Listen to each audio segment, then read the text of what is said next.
Ancient Rome was the superpower of their time, with a vast empire once covering most of Europe. It's no surprise their artifacts and structures are often unearthed. And today, we're taking a trip back in time. Here are 15 incredible unearthed Roman artifacts. Number 15. Pyramid of Cestius. There's no doubt that pyramids are most synonymous with ancient Egypt, but the Romans managed to build one in the heyday of their empire. The Pyramid of Cestius sounds like it was ripped straight out of myth, but alas, it is real. Real old. The Pyramid of Cestius was built between the years of 18 and 12 BC as a tomb for a religious figure, Gaius Cestius Epilo. It's made of brick-faced concrete covered in gorgeous white marble that has managed to withstand the test of time. But how did a pyramid get to Rome anyway, especially seeing as how they're so far away from each other? It's been theorized that Romans got the initial idea for the pyramid after attacking Nubia in 23 BC, so it looks like they took home more than just bragging rights when the fighting ended. But one key difference other than the obvious size is the Pyramid of Cestius slope.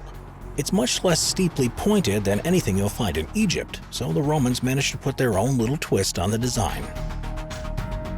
Number 14. Garnite Temple. It's no secret that the Romans followed a religion much different from what we see around the world today.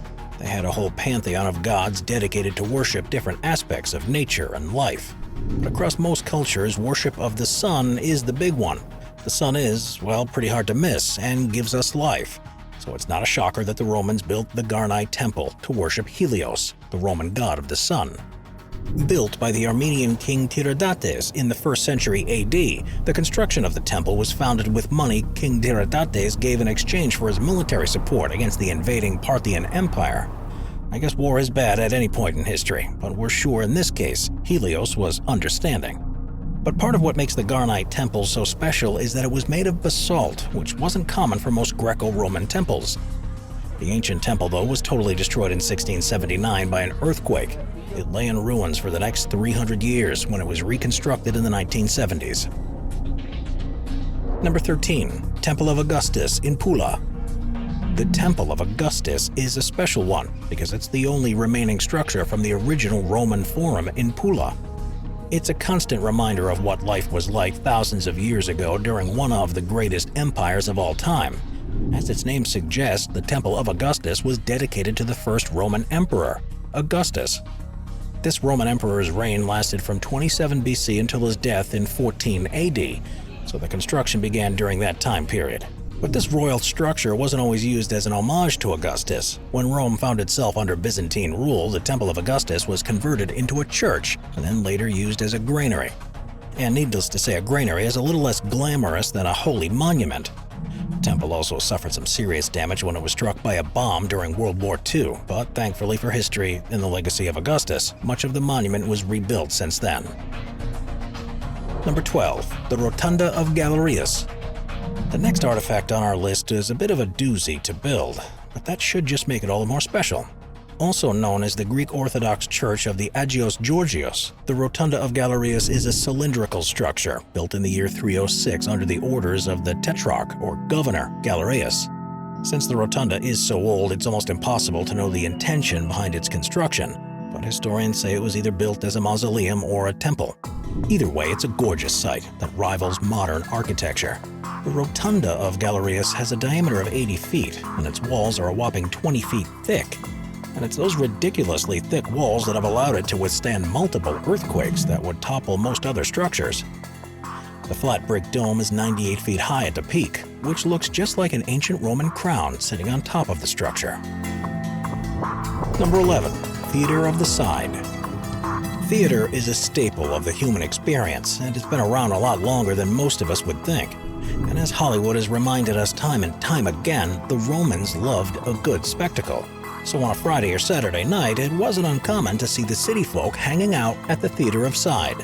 All the way back in the year 25 BC, Side became part of the first Roman province of Galatia, meaning they brought their enormous theater with them.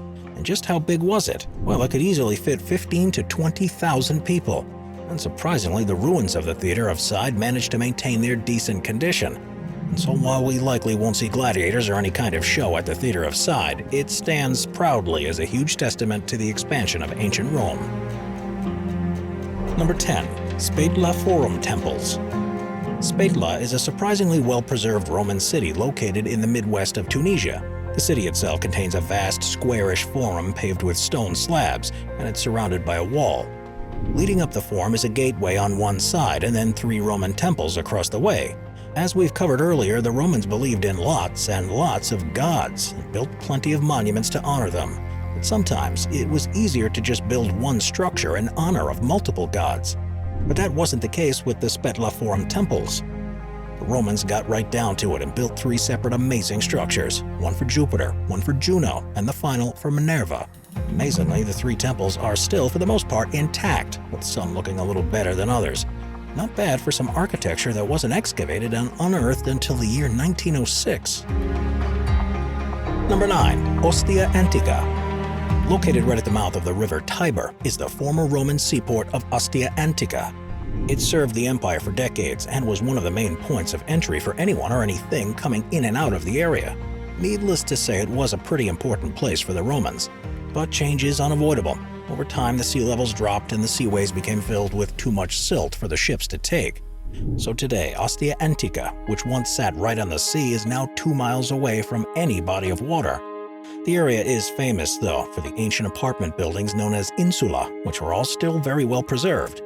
The narrow alleyways, corridors, and stairways that the Romans used thousands of years ago to go to and fro are still there, allowing visitors just a small feel of what it was like to live in the 9th century AD. But also still standing are some of the homes for Ostia Antica's more affluent residents, like the House of Cupid and Psyche, which is adorned with both preserved and restored rich marble decorations. Most of the excavations took place during World War II by Benito Mussolini, undertaken between 1939 and 1942. And luckily for the rest of the world, Ostia Antica was able to make it through the war. Number 8. Baths of Caracalla. Much like us modern folk, the Romans kept things pretty clean, and they loved to bathe. But they didn't have those fancy schmancy showers that we're rocking in our houses. Instead, the Romans scrubbed down in baths, giant public baths. And probably one of the coolest Roman artifacts is the Baths of Caracalla, also known as thermae. These public baths were a literal hotspot for the ancient populace, but the Baths of Caracalla were built between the years 212 and 216 AD, during the reign of, you guessed it, Emperor Caracalla. But what makes this artifact interesting is that it's a huge complex instead of just small and boring basins. Think of it as a spa made of stone. But this spa was able to hold about 1,600 Roman bathers at a time, and even had a library and a wrestling school way back in its day. So you could get your learning on and clean yourself off after a solid workout. The Baths of Caracalla were able to withstand the test of time, remaining in use all the way into the 6th century until the complex was sacked by the Ostrogoths during the Gothic War, where the hydraulic installations were unfortunately destroyed.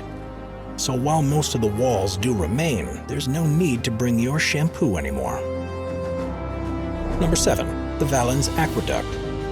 The Romans gave us the invention of the aqueduct, which to this day is one of the biggest ways towns and cities get their water.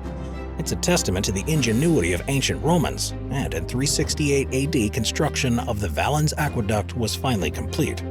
And much like plenty of other unearthed artifacts on this list, this architectural marvel was named after the Roman Emperor Valens to show off how great his reign was. But the Valens Aqueduct is just one of the terminal points of a system of ancient waterways and canals, which eventually made its way over 15 miles in length, making it the longest system in the architectural antiquity period. But it was still subject to plenty of natural wear and tear. But luckily, the Ottoman sultans were able to restore the waterways and provide water to Constantinople.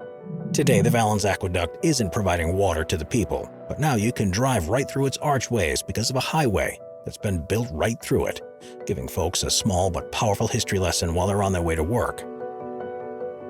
Number 6. Arch of Septimus Severus.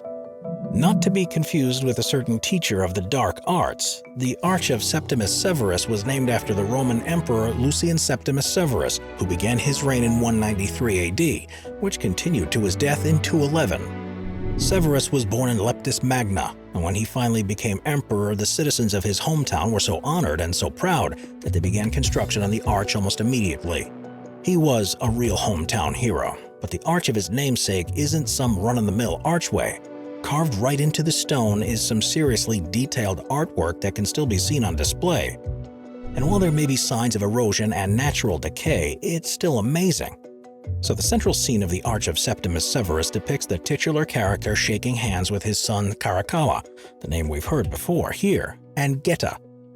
No one knows exactly when construction was completed, but Severus's son Caracalla is shown in the carving as a tall young man, giving some hint as to his age, meaning it's all very likely that the arch was finally finished in the early 200s.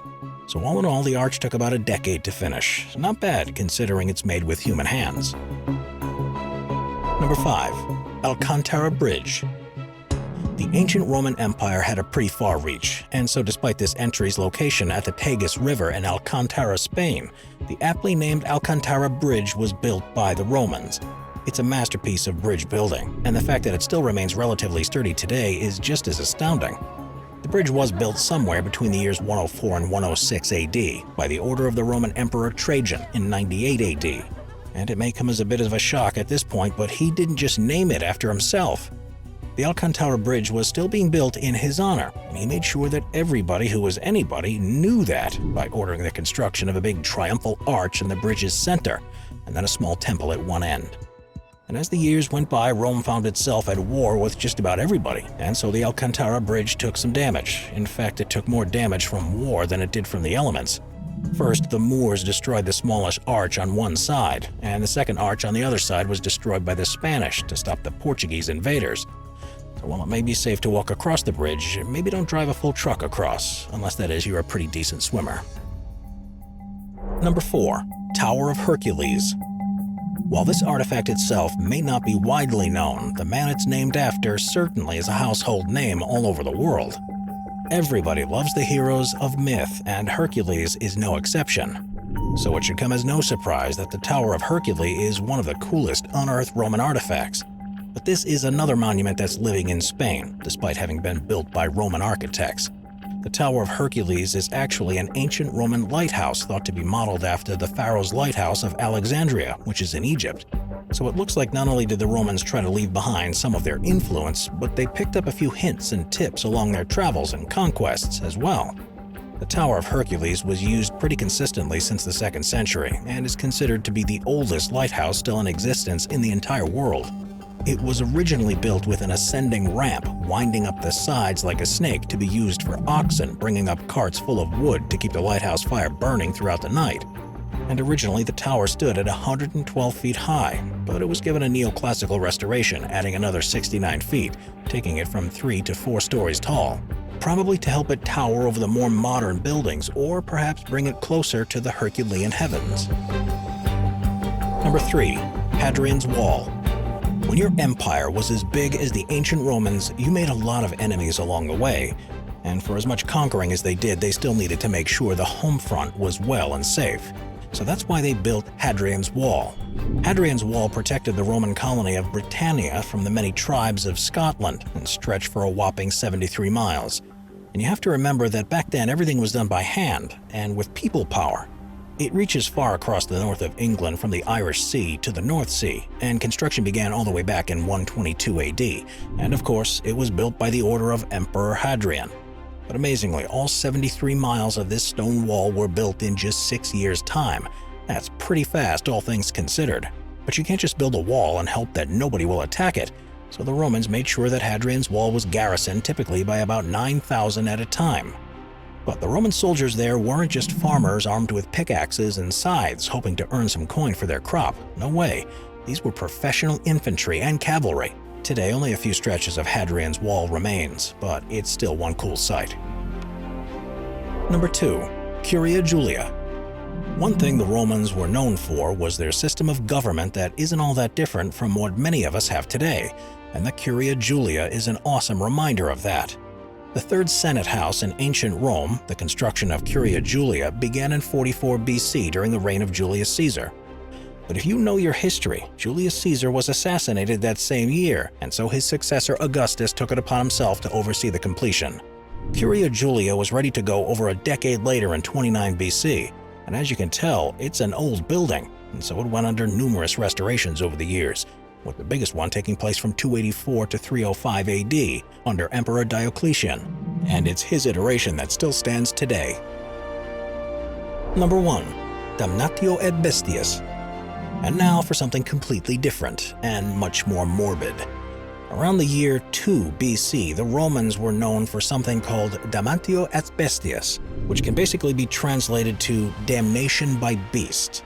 This was a public form of capital punishment whereby convicted were eaten, typically by lions or other big cats. But there was also speculation amongst historians that perhaps the ancient Romans subjected their British prisoners to this fate as well.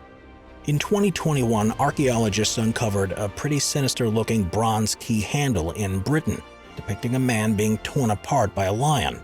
This discovery has made the hypothesis that the Romans used the damnatio ad bestias, a form of public entertainment and warning, in their British territories. And underneath the key's grisly act are 4 men huddled together, probably waiting their turn in fear. It's not a secret that the ancient Romans got pretty violent in their day, but this unearthed artifact shows the far reach of their cruelty. Watch our binge-watching playlist if you'd like to watch all of our most popular top 15 videos. Grab a drink, grab a snack, and get ready to binge.